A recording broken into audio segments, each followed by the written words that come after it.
Olá pessoal, sou a professora Carla e hoje, na disciplina de Programação Orientada a Objetos, vamos conhecer alguns dos seus conceitos fundamentais.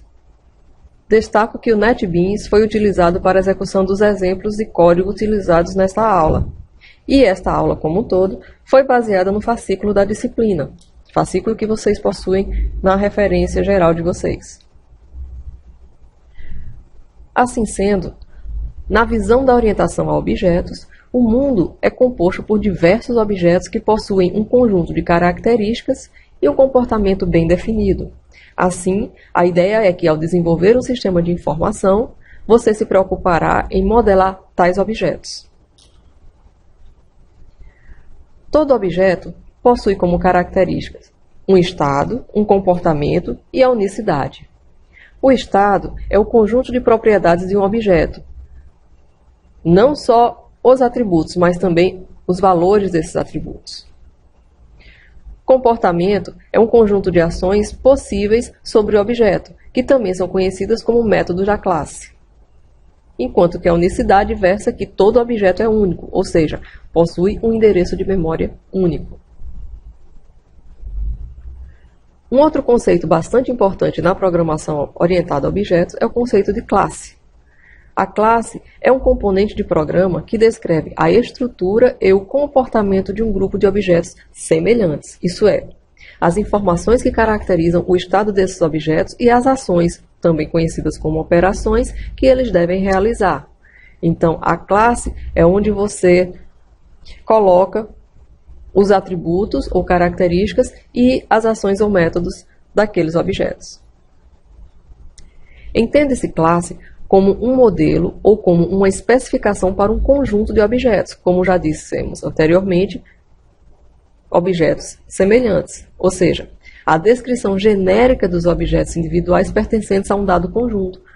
A partir de uma classe, é possível criar quantos objetos forem desejados, lembrando que o objeto vai possuir as características citadas anteriormente no começo da aula.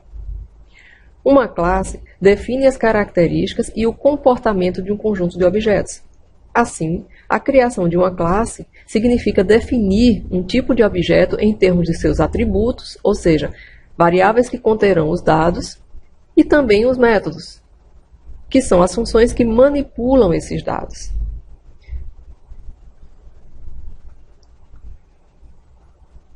Com relação ao objeto, pode-se dizer que é a criação de uma instância da classe. Quando instanciamos um objeto, criamos fisicamente uma representação concreta de sua classe. Ou seja, o objeto passa a existir, ele passa a ter um estado, um comportamento e a característica de unicidade, ou seja, ele vai ter um local na memória do computador. Assim sendo, um objeto é uma instância de uma classe. Ele é capaz de armazenar estados por meio de seus atributos e reagir a mensagens enviadas a ele, assim como se relacionar e enviar mensagens a outros objetos. Temos como exemplo que João, José e Maria podem ser considerados objetos de uma classe pessoa, que tem como atributos nome, CPF, data de nascimento, entre outros, e métodos como calcular idade. Assim, você percebe que, na classe pessoa, os atributos nome, CPF e data de nascimento também são vistos como características do objeto. E calcular idade é um comportamento que vai ser iniciado a partir de uma mensagem.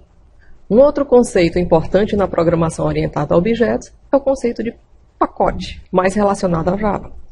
Em Java, que é a linguagem de programação que utilizaremos para denotar os conceitos ou para demonstrar os conceitos da orientação a objetos, são uma maneira de agrupar classes e interfaces relacionadas. Pacotes permitem que grupos de classes estejam disponíveis apenas se forem necessários e eliminam possíveis conflitos entre os nomes de classes em diferentes grupos de classes. Quando se desenvolve um sistema orientado a objetos, define-se um conjunto de classes. Para organizar essas classes, surge o conceito de pacote. Assim sendo, o pacote é um envoltório de classes, ou seja, guarda classes e outros pacotes logicamente semelhantes ao pacote que os contém. Pode-se visualizar os pacotes como diretórios ou pastas, nos quais se pode guardar arquivos. Nesse caso, fazendo-se uma analogia, os arquivos seriam classes. E outros diretórios, outros pacotes, que tenham conteúdo relacionado com o pacote que os contém. Assim podemos ter pacotes dentro de pacotes. Assim como temos pastas dentro de pastas, se a gente for olhar no Windows Explorer. Abordaremos agora a programação orientada a objetos com a linguagem de programação Java. Classes em Java. Para desenvolver um programa orientado a objetos, precisa-se criar classes. Uma classe é como um tipo de objeto que pode ser definido pelo programador para descrever uma entidade real ou abstrata. Mas como é que nós fazemos para definir uma classe ou definir classes em Java? A sintaxe, ou seja, a forma de se escrever uma classe em Java é dada nesse slide. Nós temos o qualificador, a palavra reservada à classe, o nome da classe e entre abre e fecha chaves, a declaração dos atributos e dos métodos da classe. Lembrando que essa sintaxe é parecida com um programinha ou uma função em C, que vocês já viram em disciplinas passadas. Como funciona então isso aí? O qualificador é um qualificador de acesso e vai determinar a visibilidade da classe. Ele pode ser public, sendo uma classe pública, ou private, uma classe privada. Classes privadas só poderão ser visualizadas dentro do seu próprio pacote, enquanto as públicas serão acessíveis por qualquer classe de qualquer pacote. Se o qualificador for omitido, a classe será privada por padrão. Ok? Temos a palavra reservada class, depois o qualificador, em seguida o nome da classe. Nome que identifica a classe. Há um padrão entre os programadores de sempre iniciarem os nomes de classe com letras maiúsculas. Atentem bem para isso. Apesar de ter uma boa prática, seguir esse padrão não é uma obrigação. Mas vamos atentar para esse tipo de padronização, pessoal. Ajuda muito no entendimento do código. Como exemplo de classe em Java, temos a criação da classe conta para representar os dados de uma conta bancária. Definiu-se 3 atributos para a classe conta, só que não se definiu o método. Assim nós temos public, que é o qualificador, class, palavra reservada, que diz que estamos criando uma classe, e o nome da classe conta. Note que conta com a primeira letra maiúscula, seguindo a padronização falada anteriormente. Para criar uma nova classe em um projeto do NetBeans já existente, siga os seguintes passos. Você, no ambiente do NetBeans, vai clicar em Arquivo, em seguida Novo Arquivo. Dentre as opções categorias da janela aberta, você vai escolher Java. E dentre as opções Tipo de Arquivo, escolha a classe Java. Aí você vai clicar no botão Próximo. Dê um nome para a classe e indique o nome do pacote no qual a classe será criada. Isso tudo estará na interface que vocês estarão vendo quando forem fazer a atividade. Depois você clica em Finalizar. Assim, você consegue criar os atributos. Um número inteiro, um string ou cadeia de caracteres contendo o número do celular e um saldo como sendo um número real.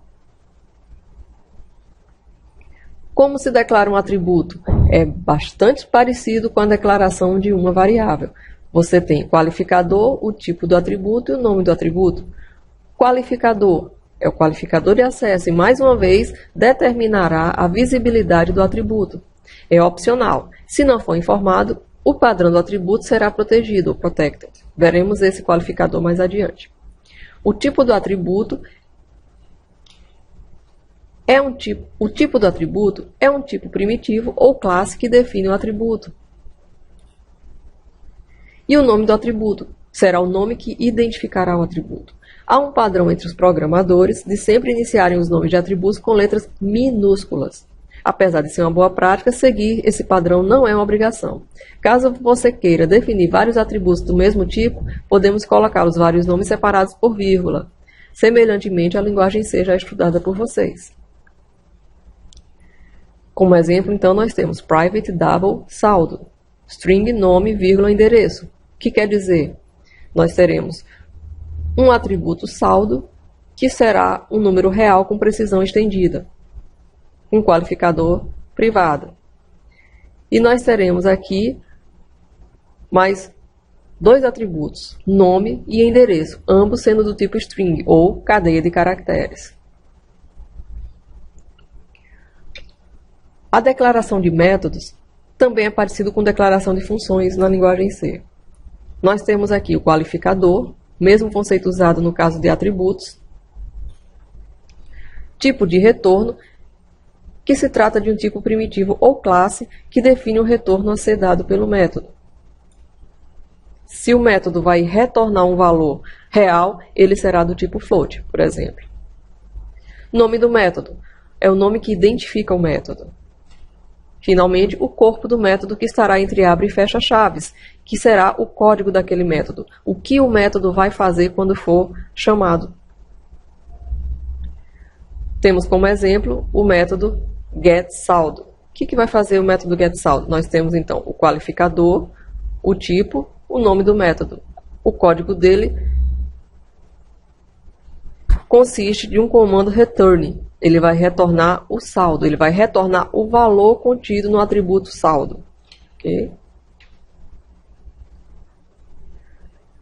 Neste exemplo, nós temos então o método depositar, que recebe como argumento o valor a ser depositado na conta e soma esse valor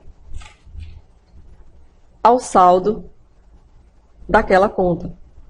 Note que no lugar do tipo de retorno foi utilizada a palavra void para indicar que nenhum valor será retornado pelo método. Ele apenas receberá um valor e atualizará um atributo daquela classe, um atributo da classe conta, o atributo saldo.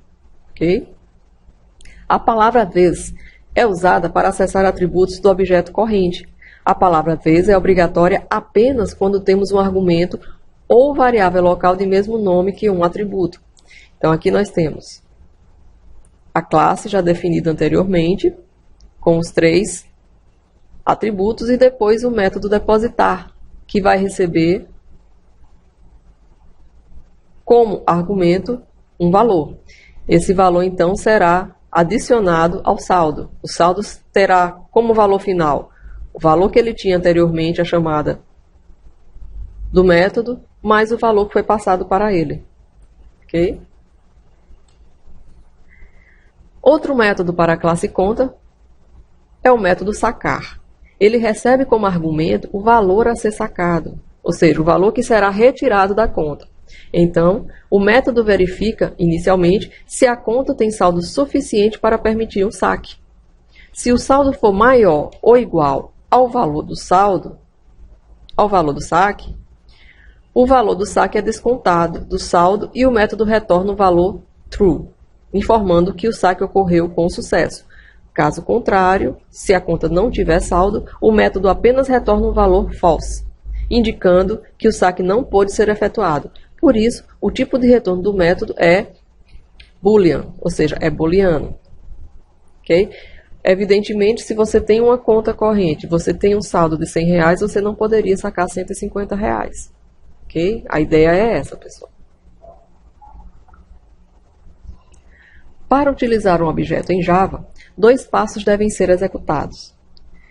Declarar uma variável que referenciará o objeto, assim como se faz com tipos primitivos, é necessário declarar o objeto. E instanciar o objeto. Alocar o objeto em memória. Alocar memória para o objeto. Para isso, utiliza-se o comando new e um construtor. Na linha 6 do exemplo, é declarada uma variável de nome C, que referenciará um objeto da classe conta, definida anteriormente, enquanto na linha 7, o objeto é instanciado em memória. Para instanciar um objeto em memória, utilizamos o operador new, acompanhado pelo construtor da conta. Na linha 8, é atribuído o valor Zé ao atributo nome titular da conta instanciada e, na linha 9, linha seguinte, há uma chamada ao método depositar, que já foi exibido em exemplo anterior. Esse método irá depositar o valor passado para ele como argumento no saldo da conta. passando como argumento o valor 100. Observe o ponto que foi utilizado nas linhas 8, C.nome titular, e 9, C.depositar 100. É assim que se acessam métodos e atributos de um objeto em Java. Nas linhas 10 e 11 do código, há dois comandos de saídas de dados, que exibirão na tela o nome do titular e o saldo atual da conta, respectivamente. Falaremos agora um pouco sobre conversão de tipos. A conversão de tipos consiste em utilizar uma variável ou valor de um tipo para gerar um novo valor de outro tipo. Em alguns casos, essa conversão é feita de maneira direta, como por exemplo quando se atribui um valor inteiro a uma variável do tipo double. Nesse caso, a conversão, também chamada de conversão implícita, é direta, porque é óbvio que o número inteiro pode ser representado como número real. Entretanto, alguns tipos de variáveis representam ou apresentam valores incompatíveis entre si. Nesse caso, ou nestes casos, não é possível fazer uma atribuição direta. Ao se atribuir uma variável inteira de uma variável double, tem-se um erro de compilação. Para que essas atribuições sejam possíveis, precisa-se solicitar explicitamente que o número real seja moldado, ou casted, como um número inteiro. Essa operação de conversão entre tipos também é chamada de casting. Para realizar a conversão explícita, coloca-se antes da expressão a ser convertida o tipo destino da transformação entre parênteses. Para exemplificar o que foi dito, temos esse trecho de código, onde nós temos uma variável P do tipo double, que é real com ponto com a maior precisão, e a variável I, do tipo inteiro. No primeiro caso do exemplo, apresentado na figura acima, o valor da variável P foi convertido para caber em uma variável inteira. Assim, a variável I assumiu o valor 23. Logo depois, a variável I assumiu o valor 2. Okay? Arrays ou vetores. Como já visto em disciplina anterior, array ou vetor é uma estrutura de dados utilizada para representar uma certa quantidade de variáveis de valores homogêneos, ou seja, um conjunto de variáveis todas do mesmo tipo. Temos a sintaxe da declaração: tipo do dado, nome do vetor, abre e fecha colchetes, e aí você tem new, tipo do dado, e a quantidade de variáveis. Será criado, no exemplo 1, um vetor de 30 inteiros, todos inicializados com 0. Também é possível inicializar um vetor com um conjunto de valores ao mesmo tempo em que o declaramos. Isso é visto no exemplo número 2. A partir do momento em que um vetor ou matriz foi criado, ele não pode mudar de tamanho. Se você precisar de mais espaço, será necessário criar um novo e copiar os elementos do vetor antigo para o novo. Você pode ampliar seus conhecimentos através desse material para consulta. Sugiro que vocês leiam os capítulos referentes a esta aula no fascículo da disciplina, gente. Programação orientada a objetos, curso técnico de informática. Até mais, pessoal!